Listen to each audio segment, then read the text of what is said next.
சின்ன சேனலு, எதா இருந்தாலும் அது கொஞ்சம் ஆதரவு கொடுங்க. ஓனரே, இந்த ஊருக்கு எவன்டா கொடைக்கானல் பேர் வச்சது? டேய் இந்த பேருக்கு என்னடா குறைச்சல? கொடைக்கானல் நல்லா தானே வச்சிருக்காங்க. வச்சாங்க 4 பேரும் நல்லா. கொடைக்கானல்னு வச்சதுக்கு கொசுகானல்னு வச்சிருப்பாம்பா. டேய் என்னடா சொல்ற? நம்மளே கஷ்டப்பட்டு கஸ்டமரை கவர் பண்ணி கார் எடுத்துக்கிட்டு ஊரை சுத்தி பார்க்கலான்னு வந்தா இப்படி கொடைக்கானலே தெரியாத அளவுக்கு கொசு மருந்து அடிச்சுட்டு போறாங்களே, இது என்ன நியாயம்?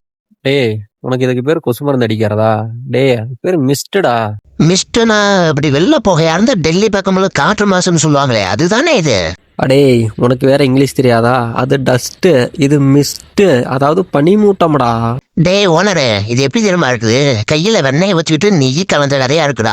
மார்கழி மாசத்துல நம்ம ஊர்லயே பனி பெய்யும். அப்பெல்லாம் இந்த அழகை ரசிக்க மாட்டானுங்க. குளிர்தான் ஊட்டுல போய் படுத்துக்குவானுங்க. இப்ப பாரு 10,000 ரூபாய் செலவு பண்ணி இங்க வந்து இந்த பனியில இப்படி ஆட்டம் போட்டாதான் இவங்களுக்கு நல்லா இருக்கும் போல. டேய் அவங்க சம்பாதிக்கிறாங்க, செலவு பண்றாங்க, உனக்கு என்னடா? அதுவும் தெரியுதா, நமக்கு எதுக்கப்பா வம்பு? ஓனரே, பனிமூட்டத்துல பார்த்து ஓட்டுறா, எங்காச்சும் கொண்டு போய் பள்ளத்துல விட்டுறாத. ஊர் மக்களுக்கு புத்திமதி சொல்ல போய் கடைசியில நமக்கு 4 பேர் புத்திமதி சொல்ற மாதிரி ஆயிரப்போதுடா.